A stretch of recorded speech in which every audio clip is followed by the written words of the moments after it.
Hello everyone. Well, first of all, please ignore the mess behind the table here. I've been knitting a sweater for my nephew in a multitude of colours, and there's just tools and yarn and bits everywhere.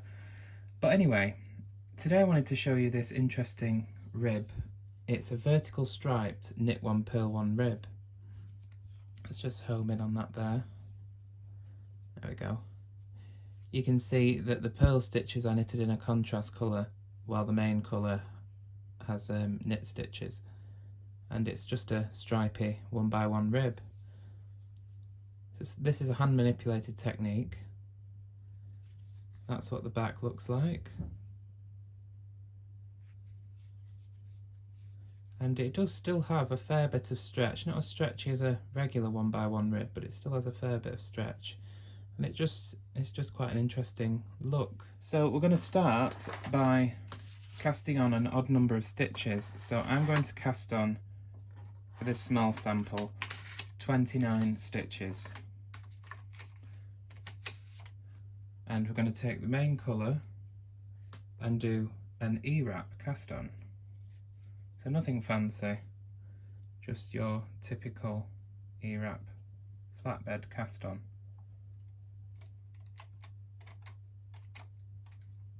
Now on the bond here I'm using key plate 3 for this ribbing.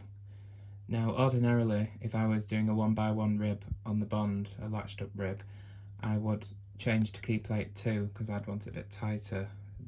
This is an Aran weight yarn, by the way, that would normally knit in stocking stitch on a key plate 3, but for the rib I would use a key plate 2. But because this is a Fair Isle sort of slip stitch technique,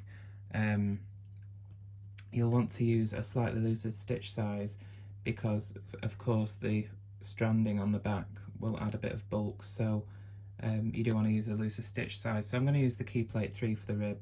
So I'm going to hang my hem at this point, open my latches,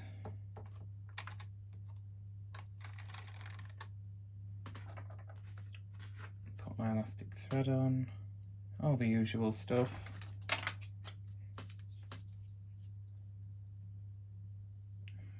Now some people with these bond machines prefer to use either cast on rags or cast on combs, but I'm just so happy to use the hem. It's just so hardwired in my brain when I use the bond to use the black vinyl hem that I never think of using anything else. I do have other combs and stuff. Anyway, at this point, what we're going to do, normally we would push these needles back to the forward working position, but we're going to do something different here. First of all, I'm going to put a clip on this tail end here, just so it doesn't get loose. And I'm going to push back to forward working position the end needle and every alternate needle after that to forward working position, leaving the alternate needles in holding position. And we'll show you why this is important in a minute. So when we get to the end, we should have the end needle in forward working position. For this technique you need both end needles knitting, and only the stitches in the main part of the knitting we want to be reforming. We don't want to be messing around with edge stitches. You can do, because we're going to be reforming stitches every row, but it's just easier just to do it this way. But I mean, you can experiment, it's up to you.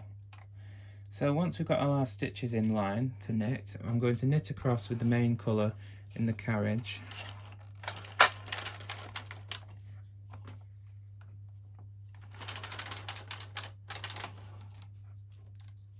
And what has happened, so if you can see here, what's happened is the alternate needles from the end needle and every alternate one after that has knitted back to working position and formed a stitch in the main colour, and the needles we had in holding position have not knitted, and they've just tucked a strand of yarn over the needles in the main colour. So next we want to take our contrast yarn just for this row. This first row isn't reformed. And using the usual Fair Isle technique that you would normally use on the bond, you would just knit those stitches back at the same tension as your the stitches around it. This does take a bit of practice if you've never knitted Fair Isle on the bond before.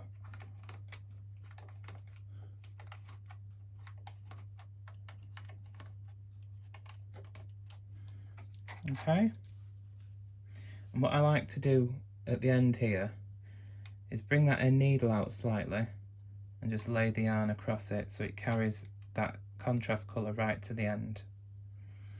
And we're going to, first of all, I'm going to put a clip on this new contrast end of yarn here, the tail end. Keep that out of the way. And I'm going to select those same contrast needles into holding position once again. And from here on is where we do something a little bit different. So once again, I'm going to knit across with the main colour in the carriage.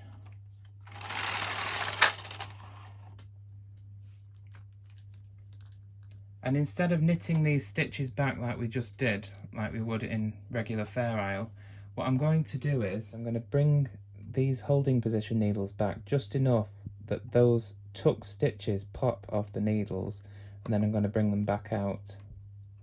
I'm going to do this all the way along. And this is also how you can do slip stitch on a bond machine, by the way. So here I am removing those tucked floats across the top of those contrast needles. So next, what we're going to do is take the latch tool. It just took me a minute to find that, sorry about that. And what we're going to do, I'm going to take the hook of my latch tool and hook it on that needle that's holding this contrast stitch. And what I'm going to do is I'm going to keep hold of the yarn, because we keep dropping it, it's going to get more fiddly to work with. So all the time I'm holding this contrast yarn while I'm working these stitches. So as I'm holding the latch tool in the hook, I'll bring the needle back and it will transfer onto the latch tool. Push the stitch behind the hook and lay the contrast yarn into the hook of the latch tool in the same direction the carriage has just travelled. So it's just gone from left to right, so I'm laying the yarn from left to right in the latch tool. I'm going to reform the stitch with that yarn and pop it back on the needle. Do the same again. Latch tool in the hook of the contrast needle, bring it back so it transfers onto the latch tool. Lay the yarn into the hook of the latch tool in the same direction the carriage just travelled. Reform that into a knit stitch and replace the stitch onto the needle of the machine. You can see the motion I'm doing here.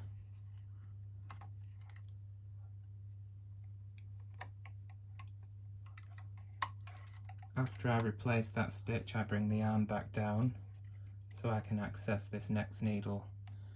And while still holding the yarn, I bring that needle back, stitch behind the latch of the tool, lay the yarn in the direction the carriage travelled, and reform it. The only thing you really have to note is to make sure the stitches are roughly the same size as the stitches knitted by the carriage, just like you would when you do regular Fair Isle in stockinette. So we're going to do this all the way along to the end, and you'll notice that as I'm doing this, just like with regular Fair Isle in stockinette, the gauge that's fixed with the needles of the machine automatically keeps the floats at the right tension. Now of course this isn't something you'd want to do for a sweater that was an all-over design. This is just a rib that you may want to do as an interesting change to a regular rib. That you would do it for a few rows. This would be very tedious doing it over an entire garment, so I wouldn't recommend that. But it is an interesting design. And because we're working on alternate needles, it does go rather fast.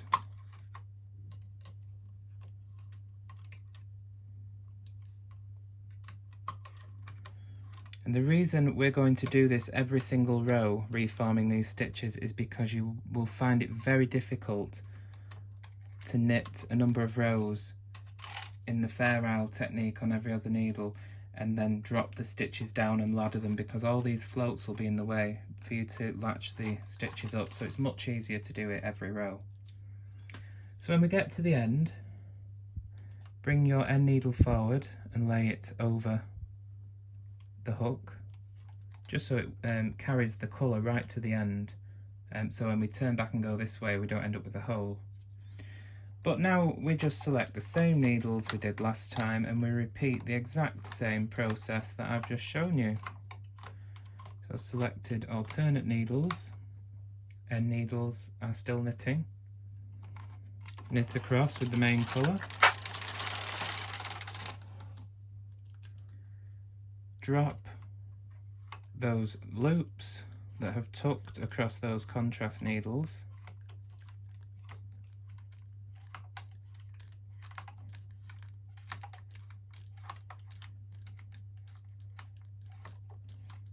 I'm going to bring the needles back out just to make things easier for us.